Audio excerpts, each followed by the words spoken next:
Oke, pada pertemuan sebelumnya kita telah membahas bagaimana cara merubah dari domain waktu ke domain frekuensi menggunakan transformasi Laplace. Nah, untuk pertemuan sekarang yaitu kita membahas penggunaannya, yaitu digunakan untuk dalam pemodelan sistem atau di sini disebut model matematika sistem fisik. Tujuan dari materi ini yaitu nantinya mahasiswa dapat membuat suatu model matematika dari suatu sistem fisik. Nah, deskripsi matematika dari karakter dinamik yaitu suatu sistem disebut model matematik. Langkah pertama dalam menganalisis suatu sistem dinamik adalah menurunkan modelnya. Nah, harus selalu kita ingat bahwa menurunkan model matematika yang masuk akal adalah bagian yang paling penting dalam keseluruhan analisis. Kemudian ada sistem linear dan sistem non-linear. Kalau sistem linear adalah suatu sistem yang mempunyai persamaan model yang linear, sedangkan sistem non-linear adalah sistem yang dinyatakan oleh persamaan non-linear. Untuk lebih jelasnya, nah ini. Jadi di sini ada 3 gambar. Yang pertama yaitu ketidaklinearan saturasi. Di sini digambarkan ada titik jenuh dalam suatu sistemnya. Jadi dia linear tapi saturasi gitu ya, mengikuti gambarnya. Kemudian ketidaklinear daerah mati, jadi ada off di sini di posisi 0 mungkin, dan ketidaklinear hukum kuadrat. Nah, ini tidak linear karena dia tidak tidak ada batasnya ya, dia akan naik terus atau turun terus seperti itu. Nah, dalam pentingnya yaitu nanti kita membuat suatu fungsi alih. Nah, fungsi alih ini suatu sistem parameter konstan didefinisikan sebagai perbandingan dari transformasi output Laplace keluaran dan transformasi Laplace masukan atau input nantinya, fungsi penggerak, dengan anggapan bahwa semua syarat awal adalah 0. Sebagai contoh, perhatikan gambar persamaan diferensial berikut. Nah, di sini nanti ada Y. Nah, Y ini nantinya akan berupa output, dan X berupa input. Nah, ini masukan sistem dan keluaran sistem. Nah, nantinya fungsi alih atau di sini berupa bisa diterjemahkan GS ya. GS itu sama dengan perbandingan, ya, perbandingan luaran YS dibanding dengan masukan sistem atau Laplace dari input XS. Nah, dalam sistem kontrol dari bab yang pertama yaitu dalam membuat suatu sistem kan nantinya perbandingan dari output yang keluar itu sesuai dengan input yang kita inginkan. Kalau perbandingannya sama, otomatis nilainya atau fungsi alihnya itu sama dengan 1. Kalau sama, misalkan di sini YS sama dengan XS, otomatis YS dibagi XS sama dengan 1. Nah, atau dikata lain, output yang keluar itu sama dengan input yang kita inginkan. Nah, di sini. Jadi di sini dicontohkan inputnya berupa RS dan outputnya berupa CS. Oh, ini keliru ya. Kita rubah aja di sini, misalkan ganti XS aja biar sama XS.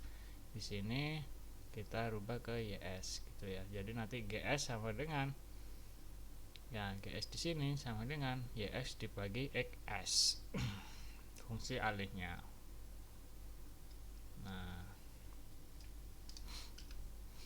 Nah, berkaitan dengan model sistem, pertama di sini dicontohkan suatu translasi mekanik. Jadi suatu sistem translasi mekanik di mana rumus matematikanya atau rumus fisikanya MA sama dengan sum dari F-nya atau gayanya, di mana M massa dikali percepatannya sama dengan dari perjumlahan gaya gini ya. Nih, perjumlahan gaya. Nah, dalam membuat model sistem, yang pertama kita harus mengetahui atau menuliskan persamaan diferensial dari sistemnya. Kemudian mencari transformasi Laplace-nya. Nah, dari pertemuan yang sebelumnya kita sudah mempelajari bagaimana merubah dari persamaan waktu ke domain frekuensi atau Laplace. Kemudian mencari perbandingan dari keluaran YS dan XS-nya, atau di sini fungsi alihnya. Nah, dari sini kita akan mencoba menurunkan persamaan dari matematikanya terlebih dahulu ya.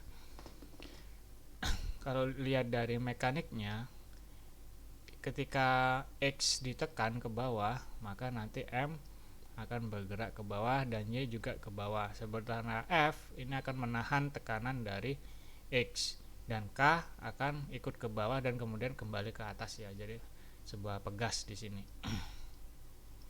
Pegas. Jadi cara kerjanya seperti itu. Jadi di sini ada suatu tahanan di F gayanya untuk menahan dia, sehingga kita dapat menuliskannya. Yang pertama, turunan di sini ya. Di sini Y ini bergerak mengikuti perubahan dari X-nya. Nah, di sini digambarkan M dikalikan Y, dan turunan dua kalinya di sini ya, dy kuadrat, perubahan Y terhadap waktu dua kali istilahnya ya. Itu sama dengan minus gaya, karena gaya ini menahan, minus gaya, dan Y juga berubah ketika dia ditekan, dikalikan perubahan pada Y dikurangi, nah di sini juga K ini ngikutin, nah dikurangi K dikalikan dengan perubahan pada Y nya ditambah X. Nah, X yang sebagai faktor dia inputnya menekan, seperti itu ya. Nah, ketika sudah dapat nilai persamaan matematisnya seperti ini, maka kita rubah menjadi X sama dengan, berarti kita rubah semua, sehingga di sini minus F kali dy per dt dikurangi ky ini dipindah ruas semua sehingga menjadi positif semua ya.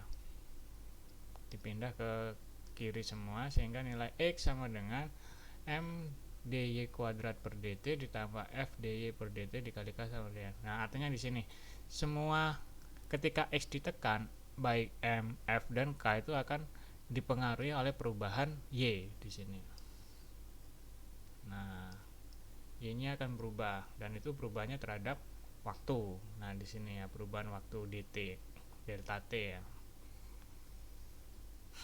Nah, ketika sudah mendapatkan persamaan matematika seperti ini, pertama matematikanya, maka kita laplaskan satu-satu di sini. Yang pertama M dy kuadrat per dt kuadrat. Nah, ini dilapaskan. Berarti nanti tinggal masukkan ke rumus fungsi Laplace-nya integral sekian seperti itu ya. Nah, di sini langsung saja karena ini sudah turunan, sehingga hasilnya kalau turunan itu biasanya S-nya sesuai persamaan atasnya ya. Kalau turunan kedua berarti nanti S kuadrat dikalikan YS. Nah, seperti itu.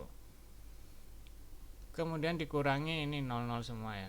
Sebenarnya SY pangkat 0 dan dikurangi Y pangkat 0 karena di sini ada perkalian turunan gitu ya. Istilahnya perkalian nanti dengan E pangkat min ST-nya kalau di Laplace-nya. Kalau manualnya. Kemudian Laplace yang kedua F dy per dt. Nah, sehingga di sini F SYS, jadi S-nya S biasa karena dia turunan pertama, dikurangi pangkat 0. Nah, kemudian yang ketiga KY. KY menjadi KYS. Nah, di sini. Intinya ketika ada Y menjadi YS ya. Dan terakhir Laplace dari X menjadi XX gitu aja, karena di sini nggak ada Y-nya. Kalau ada Y-nya berarti X S YS gitu ya. XS ya, XYS kalau ada Y-nya. Kalau nggak ada langsung. Oke, ketika sudah didapatkan persamaan Laplace-nya, maka di sini akan menjadi MS kuadrat YS, YS-nya dikeluarkan di sini ya. Jadi semua karena di sini ada YS, di sini juga ada YS, di sini juga ada YS dikeluarkan di dalam kurung, ditambah FS ditambah K dikali YS sama dengan XS. Nah, sehingga didapatkan fungsi alihnya YS dibagi XS. Berarti paling mudahnya XS-nya pindah ke sini, dan ini pindah ke sini. Jadi 1/ms kuadrat.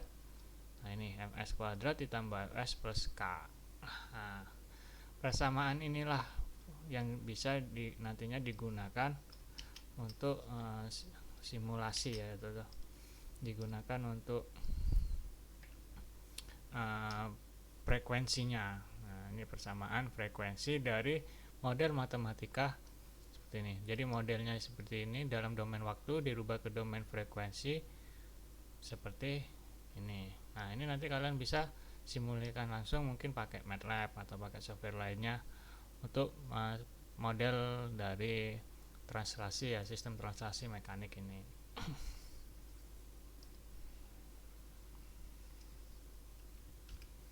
Nah, contoh lain di sini ada sistem rotasi mekanik. Nah, pertama kita harus tentukan dulu ya di sini. Setiap komponennya ada T besar, torsi yang dikendalikan pada sistem.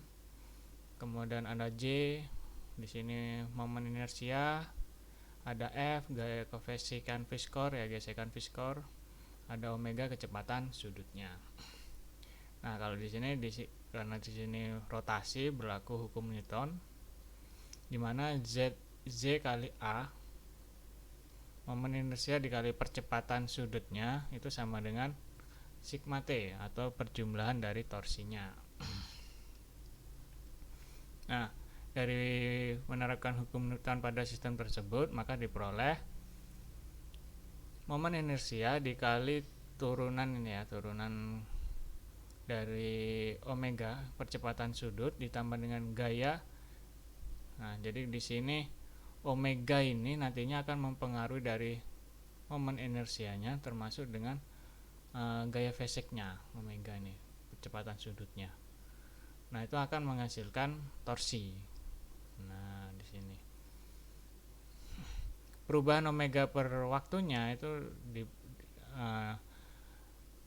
mempengaruhi dari inersianya nantinya.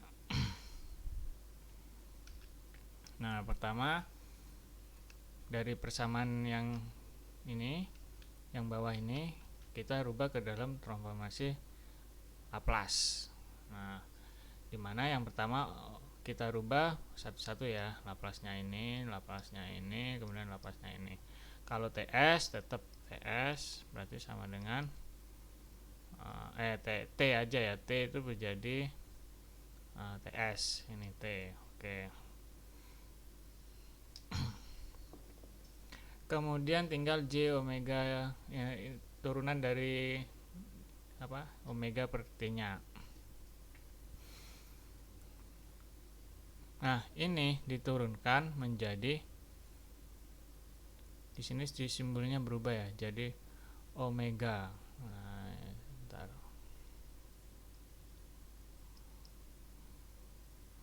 Laplace-nya menjadi omega, J omega S ya.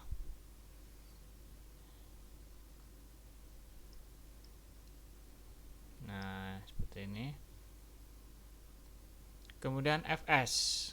Nah, Fs-nya menjadi yang ini JS omega S, yang ini jadi F omega S. Nah, yang ini, yang F.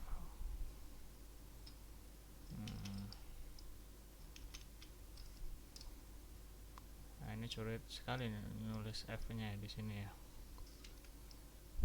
Nah, F omega menjadi F omega S-nya gini. Nah, ini ada S-nya, ini JS ya, JS omega S. Nah, seperti ini. Sehingga kalau dirubah ke persamaan ini jadinya, di sini saya taruh di atas saja ya. TS sama dengan JS omega S ditambah F omega S. F omega S ya ini ya. Sehingga di sini sama dengan lagi omeganya ada 2, omega S dikeluarkan jadi JS ditambah F. Nah gini sama dengan TS. Oke, karena ini omega sebagai putaran sudutnya itu sebagai outputnya, kecepatan sudut ya, maka di sini fungsi alihnya GS sama dengan omega S per inputnya berupa torsinya TS sama dengan, nah ini tetap berarti ini pindah ke sana, TS nya pindah ke sini ya, diputar. Ini jadi 1 JS plus F. Nah udah sama seperti ini. Nah inilah persamaan dari fungsi alih dari sistem rotasi mekanik. Jadi seperti itu ya. Jadi yang pertama yaitu menentukan model matematikanya, kemudian mentransformasi lapasnya, kemudian ditentukan fungsi alihnya. Nah fungsi alih ini nanti bisa dipakai untuk simulasi, karena ini sudah dalam domain frekuensi di situ ya. Makanya kalau kalian nanti belajar MATLAB itu mesti banyakkan menggunakan S atau domain frekuensi. Oke, contoh lagi di sini ada sistem listrik. Nah, rangkaian listrik RLC ya. Di sini ada L, R dan C. Nah, pertama kita sama ya, kita tentukan loop. Nah, ini hukum hukum Kirchhoff Voltage atau KVL. Hukum Voltage Kirchhoff. Kirchhoff Voltage Law ya, Kirchhoff Voltage Law KVL. Di mana dalam suatu tegangan loop tertutup nilainya sama dengan 0. Oke, pertama kita harus biasa kalau loop tertutup di sini ada tegangan induktornya VL, di sini ada tegangan resistornya, dan tegangan dari kapasitornya. Di mana tegangan pada induktor, nah tegangan induktor itu sama dengan induktansinya dikalikan perubahan waktu terhadap perubahan arus terhadap waktunya. Nah ini VL. Kemudian tegangan pada resistor seperti biasa, resistensitasnya dikalikan arusnya VR kali I, dan yang terakhir tegangan pada kapasitor itu nilainya seper dari kapasitansi, nilai kapasitansinya dikalikan integral dari arusnya. Nah di sini itu sama dengan nilai sumbernya ya, di situ ya, E kali I. Atau di sini bukan EI ya, EI ini input ya, maksudnya tegangan inputnya, sementara EO tegangan outputnya. Nah dalam loop yang di sini yang kedua, ini loop ke-1, ini loop kedua, berarti di sini kan paralel ini ya, jadi tegangannya sama, tegangan EO sama dengan tegangan pada kapasitor, atau di sini seper C dikali integral IDT sama dengan nilai EO, atau VC sama dengan EO. Ini VR ya, ini VC tegangan input. Oke. Nah kalau sudah didapatkan ini, maka kita buat fungsi alihnya. Pertama kita lapaskan sama, kalau ada integral berarti di sini nanti tinggal L S I S kayak gitu ya. Ini RI tinggal RIS, jadi nggak ada perubahan sama sekali. Tinggal I nya, jadi karena di sini terhadap arus ya yang diintegral dilapaskannya. Kemudian seper C, kalau turunan itu langsung S, kalau integral itu berarti seper S. Nanti bisa dilihat di tabelnya ya. Nah, seperti ini, seper S IS. Untuk tegangan inputnya EIS, itu enggak ada masalah. Kemudian perubahan untuk outputnya kita lapaskan untuk outputnya, sama. Nah, tinggal EOS. Nah, sekarang output dibanding input. Ya sudah, kita tinggal membagi atau membagi EOS dibagi dengan EIS. Nilainya ini dengan ini. Nah, hasilnya disederhanakan ini ya, pastinya ya.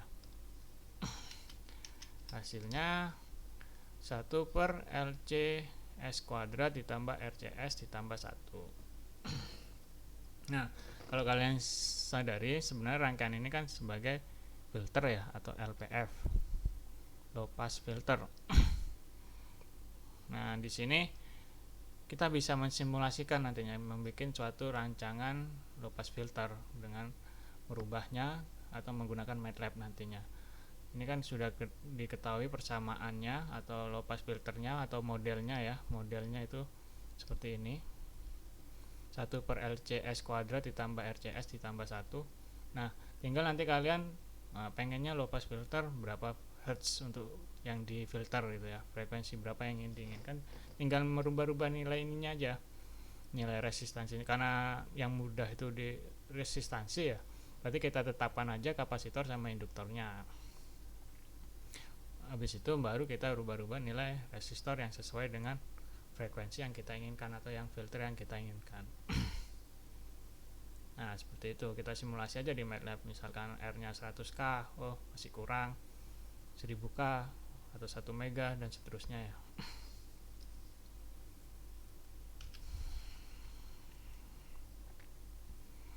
Ini sama, jadi pakai impedansi ya. Jadi nanti bisa berupa menggunakan loop atau tadi KVL, Kirchhoff Voltage Law, atau ini ya, Kirchhoff Current Law, KCL. Nah, ini dicontohkan kalau kita menggunakan arus rangkaian listrik impedan, sama ya sini ya. Nah, ini sebenarnya EOS dibagi ES. Ini kan kalau melihat dari sini gambar B, dia kan berupa pembagi tegangan ya. Jadi kalau pembagi tegangan, Z2 dibagi dengan Z1 ditambah Z2 dikali EOS nya. Nah, ini akhirnya sama seperti ini. Jadi sebenarnya sama aja ya kalau kita pakai impedansi kompleks. Tinggal nanti Z1 L1 nya Z1 ini tadi berupa L ditambah R dan Z2 berupa 1/CS ya, tinggal. Nah, jadi intinya lebih cepat ya kalau kita pakai impedansi, karena kita tidak menggunakan integral turunan untuk merubah ke dalam lapasnya. Tapi ya dengan syarat harus mengetahui ini juga sih, sama aja nantinya.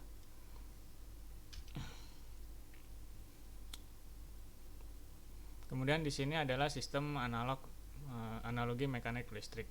Jadi kalau kita susah dalam memodelkan suatu mekanik, suatu sistem mekanik seperti ini, kita bisa menggunakan analogi ke dalam suatu rangkaian listrik. Karena kita kan elektro ya, jadi pada dasarnya rangkaian listrik ini sudah mata kuliah wajib yang harus kita tempuh dan lulus gitu istilahnya ya.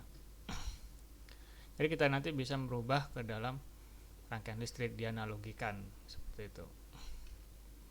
Nah, di sini contoh ini, dari ada sistem sama, di sini ada P kayak tadi, pegas tadi. Jadi pegas ini, P ini menekan, X akan berubah dan ditahan oleh F, dan K juga ikut. Nah, M-nya juga sebagai masanya ya, ikut juga. Nah, tadi persamaan yang ini akan dibentukkan seperti ini, P Kx FdX/dt ditambah M d²X dt². Nah, rangkaian listrik juga sama, L dE/dt ditambah Ri ditambah 1/C dikalikan integral I dt sama dengan E. Nah, tapi di sini dia ada kuadratnya, sementara yang di sini nggak ada. Nah, kita gimana caranya dua ini harus sama gitu ya, menganalogikan, istilahnya menyamakan. Yaitu salah satunya dengan cara menurunkan lagi arusnya. Nah, ketika arus, jadi arus diturunkan lagi. Nah, sebenarnya arus itu apa sih kan gitu. arus adalah muatan elektron yang bergerak. Nah, gitu ya istilahnya. Berarti kalau diturunkan lagi menjadi Q atau muatan elektronnya di sini. Sehingga di sini LD kuadrat Q per dt kuadrat, arusnya diturunkan lagi menjadi Q, RD Q per dt, dan ini juga diturunkan karena integral diturunkan menjadi langsung Q. Nah, kalau seperti ini berarti sudah sama, otomatis nantinya M ini, massa ini akan sama dengan induktansi besarannya.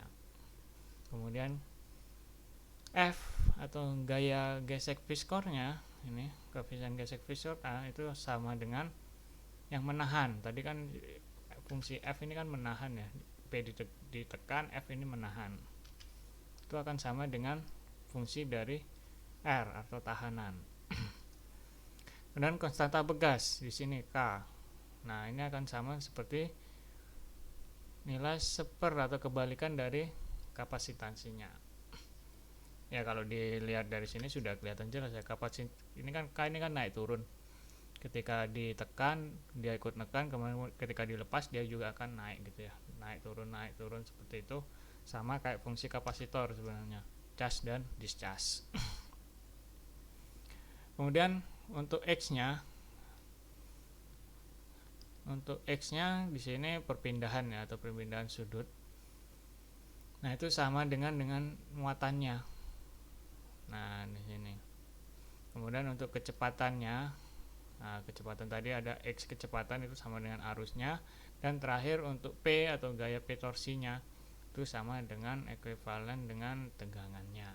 Nah, sehingga nanti kalian bisa merubah dari sistem mekanik dirubah ke dalam sistem listrik. Nah, kayak gitu. Agar mudah aja sih, lebih mudah untuk menganalisanya. Contohnya di sini, nah ini ada, kalau kita analisa berarti EOS sama dengan ini ya, seper CS ditambah R, sebenarnya seperti itu ya. Ini kan sama ya pembagi tegangan kayak tadi ya. Jadi di sini didapatkan EOS dibagi EIS sama dengan 1 per RCS ditambah 1. Nah, sebenarnya ini mewakili ini juga sama. Ketika kalian dapat suatu kayak gini, nah ketika X, nah di sini X ditekan, inputnya ditekan, maka ini R akan menahan. Nah, itu nanti bisa digambarkan seperti ini. R akan menahan, kemudian K ini kan mempengaruhi nanti ketika dilepas, X-nya kan agak ke atas, itu akan mempengaruhi dengan outputnya, nilai outputnya. Jadi di sini K-nya di kapasitasnya dibuat tergantung sama dengan nilai output. Nah, seperti ini, sama dengan nilai output. K ini turun, output juga turun, naik juga naik, kayak gitu ya. Tapi R yaitu menahan nilai inputnya, kan inputnya di sini ditahan oleh R. Sama juga ini ditekan, ditahan oleh F. Nah, jadi rangkaian ini sebenarnya dari mekanik ini, kalau kita susah menentukan mekaniknya, kita bisa merubahnya ke dalam rangkaian listrik. Nah, kalau sudah didapatkan ini, tinggal nanti kalau R tadi berupa F ya, kalau C itu tadi F itu seper C ya, kalau C berarti seper F. Nah, S nya tetap ditambah 1. Udah F per K F dikali seper K, seper K ya. K tadi seper C, oke. Seper K, S ditambah 1, udah sama. Nah, begitu juga ketika dibalik, ini sama. Berarti kalau di sini input ini output, nilainya output sama dengan nilai R. Berarti output sama dengan nilai dari perubahan yang di sini. Nah, input itu tergantung di kapasitansinya dulu. Berarti di sini inputnya nanti ketika ditekan dia tertahan, outputnya juga akan tertahan, tetapi di sini juga akan bergerak gitu ya. K-nya juga bergerak. Nah, Kalau sudah sama, kita analogikannya sama EOS sama dengan IES. Di sini RCS ditambah RCS per 1, tinggal nanti R-nya diganti dengan K, C-nya diganti seper K, R-nya diganti F, C-nya diganti seper K, akhirnya sama. Nah, jadi kita tidak usah melaplaskan atau membuat persamaan dari mekaniknya, tapi kita menggunakan persamaan dari rangkaian listriknya.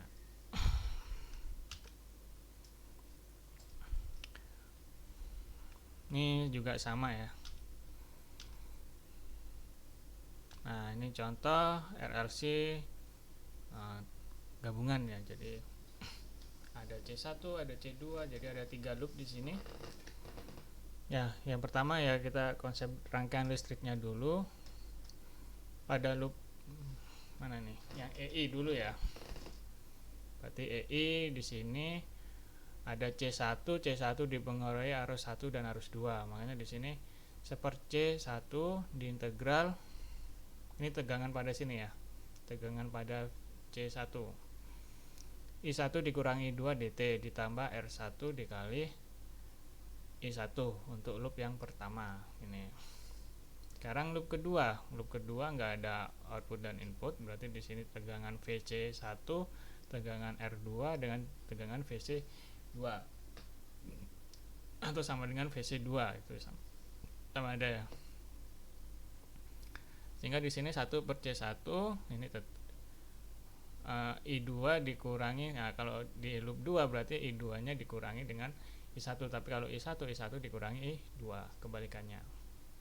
Nanti dibuka lagi coba rangkaian listriknya, kemudian R2 dikalikan I2, kemudian di sini, nah di sini ini hanya I2 karena di sini nggak ada I3 nya ya, nggak dimasukkan, atau sama dengan output langsung. Nah, oke, karena harusnya tetap ya di sini ya. Oke, jadi di sini min seper C2 integral I2 dt sama dengan min, nah kebalikannya, min outputnya, tegangan outputnya. Jika sudah, maka dilapaskan lagi-lagi ya, kita lapaskan dulu persamaan yang atas ya, tinggal IS jadi I biasa jadi IS, kemudian kalau seper berarti nanti seper S, kalau integral, kalau turunan dikalikan S, seperti itu aja sih. Oke, seper CS ini sudah ada didapatkan, terus yang bawah yang ini, sehingga nanti fungsi alenya GS nya sama dengan output dibanding dengan input, EOS dibanding IS.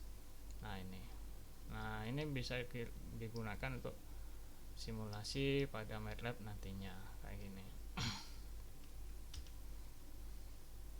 Nah ini penyederhanaannya ya. Nah misalkan di sini R1 sama dengan R2 yang dipakai nilainya sama dengan R, dan C1 sama dengan C2 sama dengan C, itu bisa disederhanakan, atau tau sama dengan R kali C itu bisa disederhanakan menjadi T tau kuadrat S kuadrat ditambah 3 tau S ditambah 1, untuk penyederhanaannya saja sih. Nah, kesimpulan dari pemodelan atau sistem matematika fisik ini yaitu model matematik digunakan untuk mempermudah dalam nantinya sistem kontrol, mendesain sistem kontrol dalam mensimulasi suatu sistem. ya intinya sih untuk mempermudah ya, karena pemodelan juga berfungsi ketika kita nggak punya atau kita disuruh mendesain alat yang berbahaya, itu kan perlu kita modelkan terlebih dahulu, tidak langsung kita praktek ya. Jadi kita buat sistem kontrol langsung kita pakai ke alatnya, tapi alatnya berbahaya dan ternyata kontrol yang kita buat itu belum bagus, akhirnya menimbulkan bahaya juga nantinya. Nah lebih baik kita modelkan dulu sistemnya atau peralatan yang akan dikontrol, kemudian kita membuat sistem kontrolnya, kemudian kita simulasikan, itu kan lebih aman nantinya. Ya dengan parameter atau konsep dasar dari model matematika sistem fisiknya. Sekian dari saya, wassalamualaikum warahmatullahi wabarakatuh.